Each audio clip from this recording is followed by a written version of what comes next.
from New York, Diane Sawyer.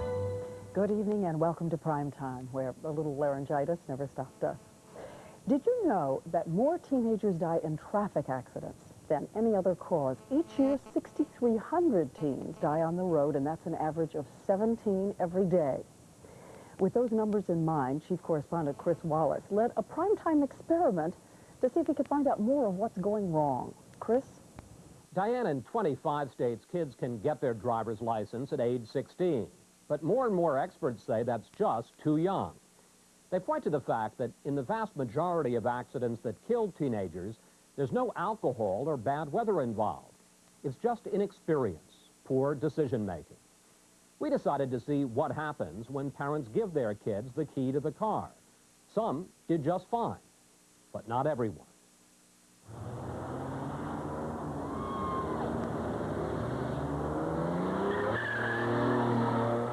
It's every parent's nightmare, teenagers behind the wheel. Watch as the 16-year-old driving this car runs right through a red light and almost hits someone. It's even worse inside the car. While her friends are terrified, the driver has no idea she's done anything wrong. It's one of many frightening moments during a primetime experiment. We wanted to find out how prepared kids are when they get their license at age 16. So we followed them, and we rode with them, like this girl known for driving fast. You have a nickname, don't you? Yeah. What's that? Turbo. Pardon? Turbo. But most of all, we watched. We installed small cameras in their cars to see what they do after school on Saturday night. They knew the cameras were there, and sometimes it altered their behavior.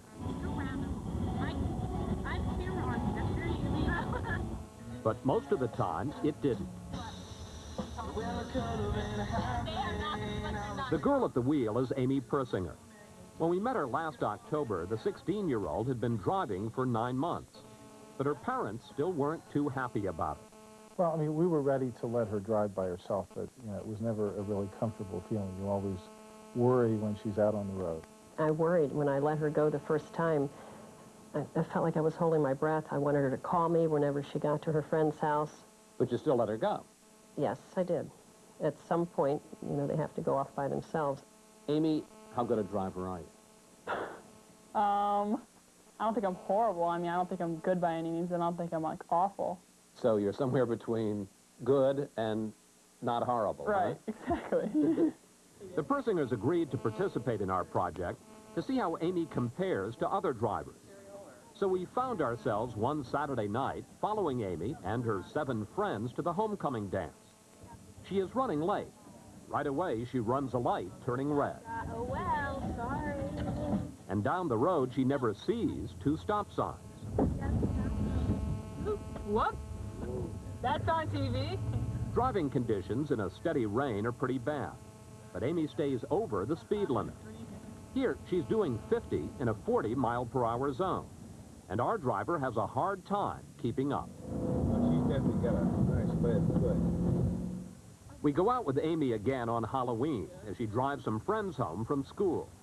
Here, she's in a 45-mile-per-hour zone, doing 60.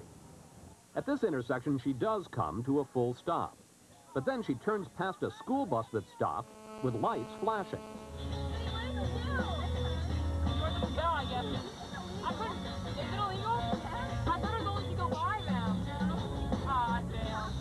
But 2 minutes later, all's forgotten when they get to a friend's house. For all the mistakes, nobody gets hurt. But we're not sure Amy's parents are going to think it's so funny. We have a tape of some of the highlights of Amy's great adventure. Do you want to take a look? Sure. Sure. Now, here you are. There's a school bus stop, flashing lights, and you make a turn. I didn't know what to do. Well, you're not supposed to move. Oh. It was a rainy night, and you were generally about 10 or 15 miles per hour over the speed limit. All night. What? Yeah. Oh, boy. So, what do you think? Well, she's a lot worse than I thought. A number of times that she tended to look away from the road, take her eyes off the road. I think that's something she needs to be talked to about, needs to be more careful about. We didn't intend to start a family feud, but Are you worried about what we're going to do later? Yeah. So would I. Are most 16-year-olds mature enough and experienced enough to drive without supervision? No, I don't think so at all. Mark Edwards is safety director for AAA, the American Automobile Association, that has made teen driving its #1 priority. He says it's a public health crisis. More so than AIDS, violence, and drug abuse, all those things that we fear, all of those added together don't equal the number of deaths that teenagers experience each year in automobiles. I can remember the impact. Rachel Webb sometimes wonders whether she was ready to drive the night she made a fatal mistake. She was taking friends home 2 summers ago in Boca Raton, Florida. She'd had her license for 2 months when she turned into the path of another car. I didn't see her. I honestly did not see her. Heather Brady was riding in Rachel's car. She was badly injured. Her brother Brian and best friend Shannon Walker, both 15, were killed. Brian was my protector, and Shannon was my friend. And I hung out with them every night, and then just one night, they're gone. A year and a half later, Brian's mother Donna says it hasn't gotten any easier. Every day I wake up, first thing I think about is Brian. Every time I go to sleep, I think about Brian. You know, we're not happy. No matter what we try to do, we're not happy. Sometimes I say, well, if I wouldn't have met him, I wouldn't have ruined their lives. Do you feel in some sense your childhood ended there? Yeah. By not licensing 16-year-olds, we can save 1,500 lives a year. Dr. Lawrence D'Angelo of Children's National Medical Center talks to parents about teen driving. And he says 16 may be the worst age for kids to get their licenses. At that point, he says, most are in their growth spurt, when they literally outgrow their central nervous system. Their eye-hand coordination and their other fine motor skills are less adept when they're in the middle of their growth spurt than they are before or after. And at 16, D'Angelo says, it's not just physical, but psychological. What happens when a parent tells a 16-year-old to slow down and keep your eye on the road is that often that 16-year-old tunes their parent out and does just the opposite. So all of the problems with adolescence are being played out inside the car. Absolutely. And it's a terrible place for adolescents to act out their rebellion. I wanted it like the minute I turned 16. Lauren Hospital couldn't wait to get her license. Now she says she won't drive with her parents, Joe and Bev, because they're too picky. I mean, you can't follow everything, like, all the time. There's going to be a little slip-up here and there. They make me nervous. And Bev, how do you feel when she says? Nervous. I mean, a little slip-up could be death. The biggest argument within the family. Definitely drives too fast. Sure. Do you drive too fast? Well, yeah, not too fast. I mean, everyone drives a little. No one really does the actual speed limit. That is not here. The parents joined our experiment because they wanted to see how Lauren drives. She said, having had her license 5 months, she had nothing to hide. So we follow her one day on her way to a tennis match. By the way, the girl in the passenger seat clipped a parked school bus that morning. Right away, Lauren is tailgating the car in front of her, going 50 in a 40-mile-per-hour zone. But she's more concerned about us. When Lauren makes a left-hand turn, she does a good job of using her blinker. But then she's off. The speed limit in this residential neighborhood is 25. As you see, we're doing 40, and Lauren is leaving us way behind. Later, some teenage boys drive up and start hassling the girls. Watch as they make an illegal U-turn right in front of her. Oh, my God. Oh, that's something. You can't grab this on camera. The tennis match is about 10 miles from home, and Lauren is late and lost. Listen to the confusion in the car. I have no idea where I'm going. Wow. Has it been 2 miles? I can't tell anything. Lauren is so distracted that she never sees that red light.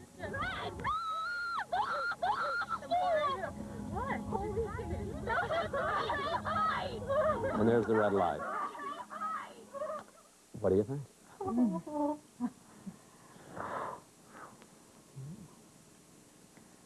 Pretty scary. Yeah, it is scary. Lauren? Doesn't seem like that bad. I don't know. We need to talk. Well, I think we need to, I think it's unacceptable to drive at 15 miles over the speed limit. In a residential area. Yeah. I'm glad we brought this family together. I wouldn't have done this. They're going to be all mad and take away my driving privileges. You'll get a ticket for AAA has some ideas about how to get teens to drive better. First of all, give them more training. In many states, they need only 6 hours of road instruction to pass driver's ed. Edwards says that's not enough. What would be a bare minimum? Well, I think more along the lines of 40, 50, 60 hours, maybe even more. Drive ahead and I'll give you instructions where to go. So. The dreaded driver's test doesn't do much either. Checking whether teens can parallel park, but not whether they can drive on a highway. There's 25, 30, 35. You're going to go to the left. There are some courses that teach new drivers more real-life situations, such as the kind of maneuvers that can save their lives. Now we're in a real accident avoidance situation. But AAA's main solution is graduated licenses. That 16-year-olds should not be able to drive at night or with other kids in the car. As they go without accidents or tickets, the restrictions would be removed. You seem to be saying we need to change the way that we teach our children to drive. You betcha. That's exactly what we're saying. The biggest step, though, is to get teenagers' attention. Rachel Webb had to learn for herself how easy it is to make a tragic mistake. What would you tell other 16-year-olds? So don't be so excited to drive. That it's not a right, it's a privilege. Don't take it for granted. Will teenagers listen? We wondered what the kids who were part of our project had learned. You going to do anything differently? No. Probably not. Experts we talked with say there are a few ways to help make your kids more responsible drivers. One is that they should own part of the driving process, such as paying for their driver's ed or part of their insurance. But don't put a car in your child's name. The accident rate is much lower when kids have to borrow their parents' car.